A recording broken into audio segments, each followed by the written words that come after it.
E aí galera, eu sou Kleber Guedes. Vamos hoje aqui começar com a nossa primeira aula online sobre termos essenciais da oração e tipos de sujeito.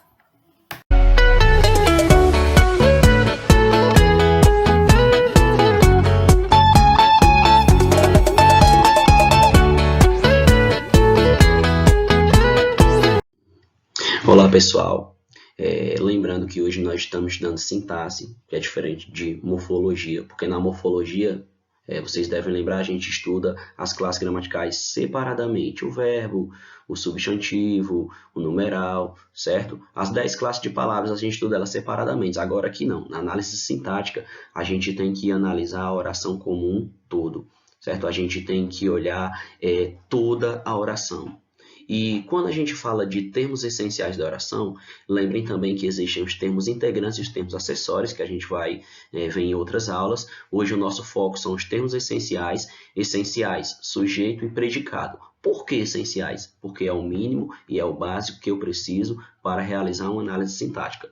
Como aqui no início vem mostrando para vocês, para que a oração tenha significado, são necessários alguns termos básicos, que no caso são o sujeito e o predicado, certo? Sujeito é o termo sobre o qual o restante da oração diz algo, ou seja, o sujeito é quem pratica ou sofre uma ação verbal. No caso aqui, ó, as praias estão cada vez mais poluídas. A primeira coisa que a gente tem que fazer em uma análise sintática é encontrar o verbo. No meu caso aqui, o verbo é estão. Eu faço a pergunta para esse verbo, o que ou quem, dependendo de como é a minha frase. Então, fica aqui, ó. O que estão cada vez mais poluídas? Automaticamente, a resposta que você vai obter vai ser as praias. Então, quando eu faço a pergunta para o verbo, a resposta que eu obtenho vai ser o meu sujeito. E o predicado? O predicado é a parte da oração que contém o verbo. No meu caso aqui, ó, termo que contém o verbo e informa algo sobre o sujeito. Então, predicado vai ser a parte que sempre vai ter o verbo. E o predicado é tudo aquilo que você diz sobre o sujeito. No meu exemplo aqui eu tenho, ó, as praias estão cada vez mais poluídas, que no caso o mesmo exemplo da oração anterior. Perceba que quem estão cada vez mais poluídas? A praia. A praia, lógico, é o meu sujeito e tudo que sobra na minha oração eu chamo de predicado. Ou seja, depois que eu faço a pergunta para o verbo e identifico o meu sujeito, tudo que restar na oração vai fazer parte aqui do meu predicado, e o predicado, como eu já disse, é a parte que contém o verbo da oração. Vamos lá, nós já sabemos que sujeito e predicado são termos essenciais da oração, ok? Agora a gente vai focar apenas no sujeito. A gente vai ver os tipos de sujeito que podem existir em uma oração. Primeiro é importante saber que o sujeito ele pode ser determinado, quando eu consigo identificar quem pratica ou sofre aquela ação verbal, mas o sujeito ele também pode ser indeterminado, quando eu não consigo identificar a ação verbal, certo? Quando eu não consigo ali identificar naquela situação quem está praticando uma determinada ação. Então vamos lá, vamos começar pelo sujeito determinado. O sujeito da oração ele é determinado quando é possível identificar o termo ou palavra que apresenta ele. O sujeito ele pode ser simples, primeiramente. Então, quando que o sujeito seria simples? Ora, quando o sujeito ele é simples, ele só tem um núcleo, ok? Porque só tem um elemento praticando a ação. Vamos aqui para a prática. Por exemplo, ó, as crianças tomaram o pote de sorvete. Eu falei para vocês que a primeira coisa que a gente faz na análise sintática é encontrar o meu verbo. Então, encontrei aqui, ó, verbo tomaram. Depois que eu encontro o verbo, eu faço a pergunta. Como aqui trata-se de crianças, então eu vou perguntar quem e não o que. Então, quem tomou o pote de sorvete? As crianças. As crianças é o meu sujeito. Perceba que aqui a gente tem duas palavras, as e crianças. Mas para identificar quantos núcleos tem, eu preciso identificar quem está praticando a ação. Quem está praticando a ação são as crianças que estão praticando a ação. Logo, eu só tenho um núcleo. Se eu só tenho um núcleo, esse meu sujeito é simples. Vamos aqui para outro exemplo interessante que nas questões de F, por exemplo, às vezes acontece pegadinha, né? E os alunos acabam errando uma questão boba, como por exemplo aqui, ó. Alguém tomou o pote de sorvete. Logo vai ficar aí a dúvida, né? Alguém tomou o pote de sorvete, professor? Quem tomou o pote de sorvete? Então aqui ainda tem nada, não sei quem foi. Se liga, aqui na língua portuguesa, quando a gente está estudando gramática, eu vou encontrar o meu núcleo, certo? Esse meu núcleo pode ser a palavra alguém, professor, mas esse alguém eu não sei quem é, certo? Mas nesse caso aqui eu tenho que identificar os meus núcleos. Nesse caso aqui, ó, alguém tomou o pote de sorvete. O que você faz primeiro na análise sintática? Primeiro, na análise sintática, você vai encontrar o verbo, não é isso? Então, beleza, qual é o meu verbo? É tomou. Tomou, aqui encontrei o meu verbo, então eu faço a pergunta para o verbo. Quem tomou o pote de sorvete? Alguém. Logo, alguém vai ser o meu sujeito. Esse sujeito ele é simples. Por quê? Porque ele só tem um núcleo verbal, ok? Poxa, agora ficou fácil, né? Você já sei que o sujeito simples ele só tem um núcleo, então o meu sujeito composto ele vai ter 2 ou mais núcleos verbais. Vamos aqui para o próximo exemplo. Eu tenho aqui, ó. Crianças e adultos tomaram potes de sorvete. Qual é a primeira coisa que nós fazemos na análise sintática? Primeira coisa da análise sintática, a gente tem que identificar o verbo, é isso aí. Então vamos lá. Nós temos aqui o verbo tomaram, né, que está na terceira pessoa do plural. Eu vou fazer a pergunta para ele. Quem tomou o pote de sorvete? Crianças e adultos. Mas quem é que está praticando a ação? São as crianças. Tenho aqui o meu primeiro núcleo, certo? O E aqui não faz parte. O E aqui está dentro do sujeito, mas ele não é o núcleo, tá bom? O E aí é um conectivo, certo? Crianças, adultos. São as duas palavras aqui que estão servindo como núcleo nessa situação.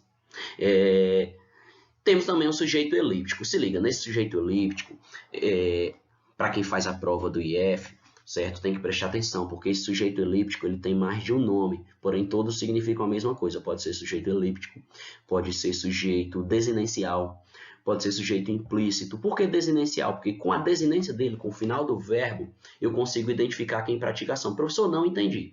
Então se liga aqui, ó. A frase é: tomamos o pote de sorvete. Professor, e esse nós aqui? Não, calma aí. Esse nós aqui, ele não está aparecendo, certo? Aqui é um sujeito oculto, então, ó, aqui não tem nada. Eu sei que não está pagando nada aí, né? Mas, vamos lá aqui, ó, tá? Esquece o nós, esquece. A frase é só: tomamos o pote de sorvete. Perceba que a minha desinência é mos, certo? Essa é a minha desinência. Se liga. Tomamos o pote de sorvete. Primeiro você identifica o verbo, que é tomamos, ok? Depois você faz a pergunta para o verbo. Quem tomou o pote de sorvete? Opa, agora ficou confuso, né? Quem tomou o pote de sorvete? Se liga, galera, qual é a concordância aqui? Tomamos o pote de sorvete. Se você for fazer a conjugação, certo, do verbo, vai ficar nós tomamos o pote de sorvete. Professor, então aqui o sujeito ele não aparece, certo? Mas eu consigo saber quem está praticando a ação por conta da terminação do verbo, exatamente, por conta desse mos aqui, ó, que eu marquei de vermelho aqui e está em negrito, por conta da terminação do verbo, tomamos, nós tomamos, eu consigo identificar. Nós chamamos esse sujeito de oculto, de elíptico, de desinencial. Por quê? Porque nesse caso tem alguém praticando a ação, eu só não consigo enxergar a olho nu, mas se eu observar a terminação do verbo, eu também vou conseguir. Se fosse, tomei o pote de sorvete, qual é o pronome pessoal do caso reto que combina com tomei? Seria eu tomei. Então, mesmo aqui para tomamos, nós tomamos, certo? Então, o sujeito elíptico também é chamado de implícito, de oculto, de desinencial, então se liga aí. Agora a gente vai para o sujeito indeterminado. O sujeito ele pode ser indeterminado quando é lógico que alguém praticou a ação, certo? É evidente, mas não tem nenhum termo que represente ele. Nem nas orações anteriores você vai encontrar. A gente pode indeterminar o sujeito quando a gente realmente não sabe quem praticou a ação, quando você desconhece, ou quando você não quer identificar, quando você não quer determinar, por não querer. Nesse caso, vai ter duas situações, certo? Vão ter dois modos de que a gente vai poder indeterminar o sujeito que não vai dar para confundir com os demais. Por exemplo, ó, quando eu vou colocar o sujeito na terceira pessoa do plural, certo?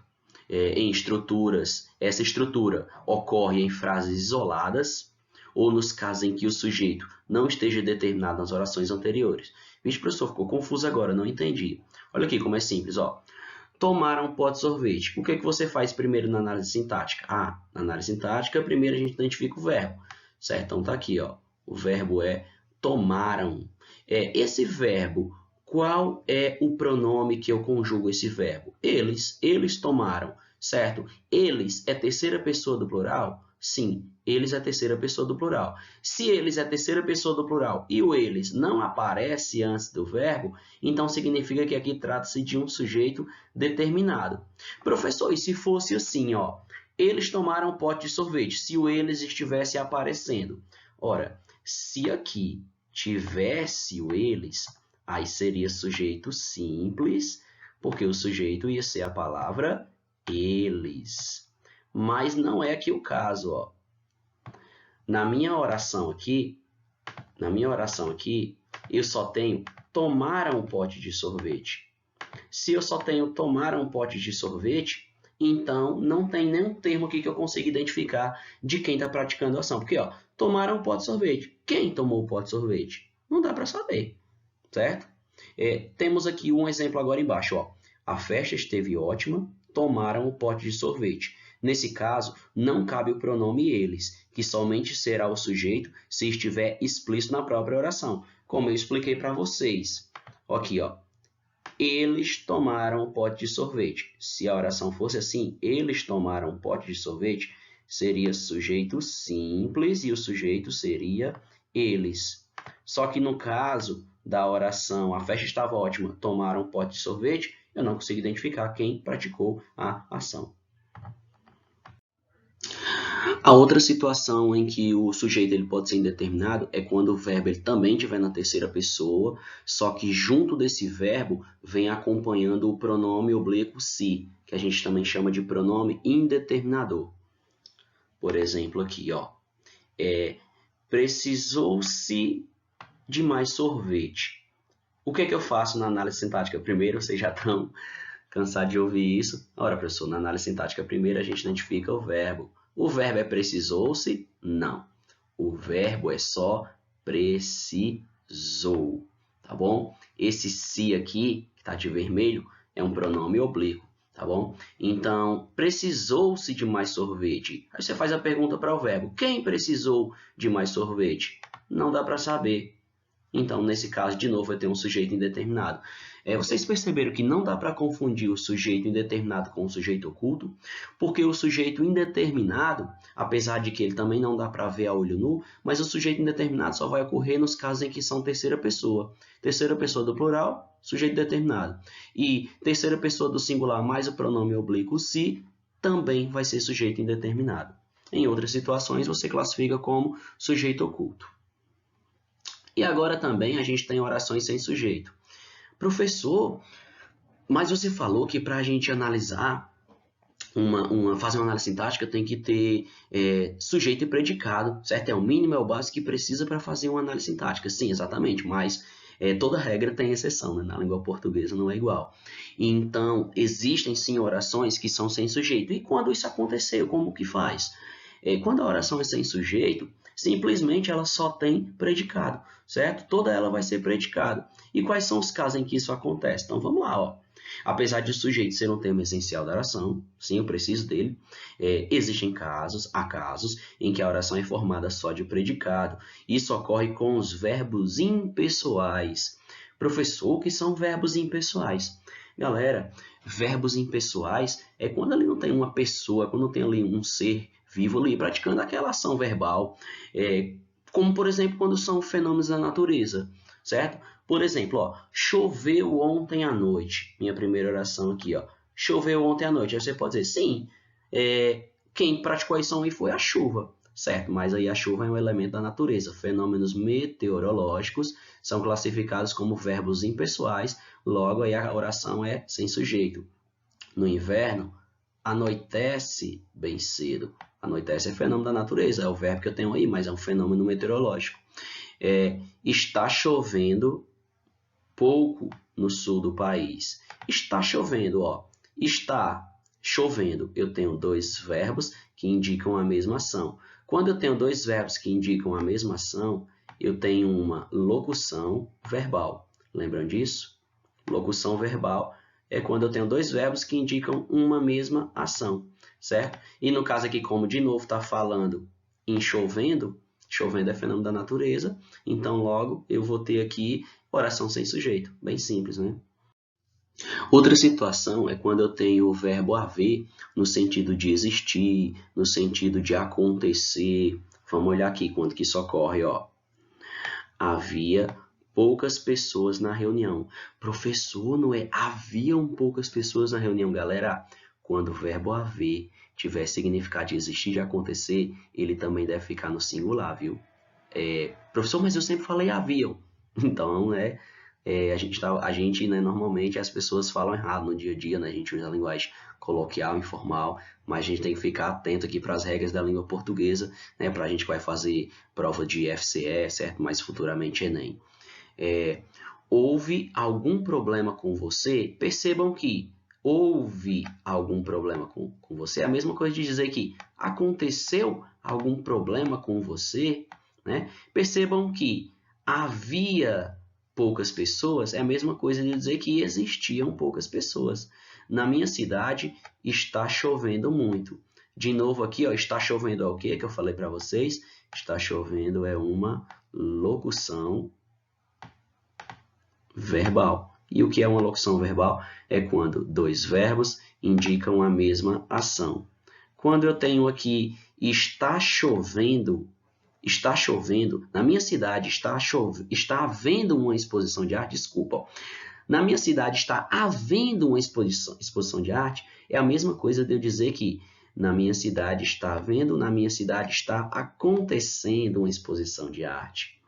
A gente também tem o verbo haver, quando ele o verbo haver e o verbo fazer, quando eles estiverem indicando tempo decorrido. Professor, o que é tempo decorrido? Tempo decorrido é um tempo que já passou, que já aconteceu. Quando eu tenho aqui, ó, há 10 anos que não vejo. É a mesma coisa de dizer que faz 10 anos que não vejo. Ó, o verbo haver e o verbo fazer aqui, eles estão tendo o mesmo significado. Deve haver aqui nessa locução verbal. Deve fazer décadas que se casaram. Deve fazer décadas que se casaram. Ou seja, deve fazer décadas é um tempo decorrido. Faz meses é um tempo decorrido, é um tempo que já passou. Há 10 anos é um tempo decorrido, é um tempo que já passou. Essas situações a gente também classifica como uma oração sem sujeito, certo? E a gente chega aqui no final dessa nossa primeira aula sobre os tipos de sujeito, certo? Com os verbos fazer, ser e estar, também indicando o fenômeno da natureza, certo? Também indicando tempo, tá bom? Ou seja, eu não tô vendo nada de novo nessa terceira regra aqui, porque a gente já viu que tempo decorrido, a oração não tem sujeito, certo? E a gente também já viu que fenômeno da natureza, a oração também não tem sujeito. Então, nessa última regrinha aqui, simplesmente está sendo acrescentado 3 verbos, o verbo fazer, o verbo estar e o verbo ser. Vamos aqui para a prática. Nós temos aqui, ó, faz muito calor no norte do Brasil. Perceba aqui, ó, faz, eu vou entrar aqui na regra do verbo haver, do verbo fazer, né, indicando tempo decorrido, né? E calor também indica fenômeno da natureza. Opa, então aqui a oração sem sujeito, ficou simples agora. Naquela manhã fazia um frio intenso. Perceba que aqui eu tenho um verbo fazia, que é tempo decorrido, né? Algo que, né, já se passou, naquela manhã, passado, né? Pretérito, já aconteceu. E eu tenho frio como fenômeno da natureza. Tenho aqui, já está tarde. Professor, esse está aqui, galera, é um verbo de ligação, certo?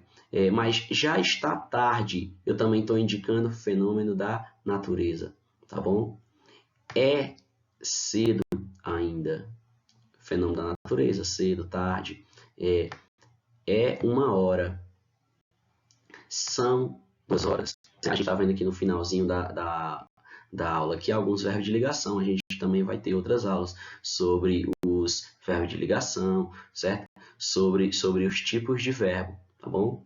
Então a gente encerra aqui essa nossa primeira aula, certo? Em breve aí a gente vai para a parte 2. Ver também os outros termos da oração, claro.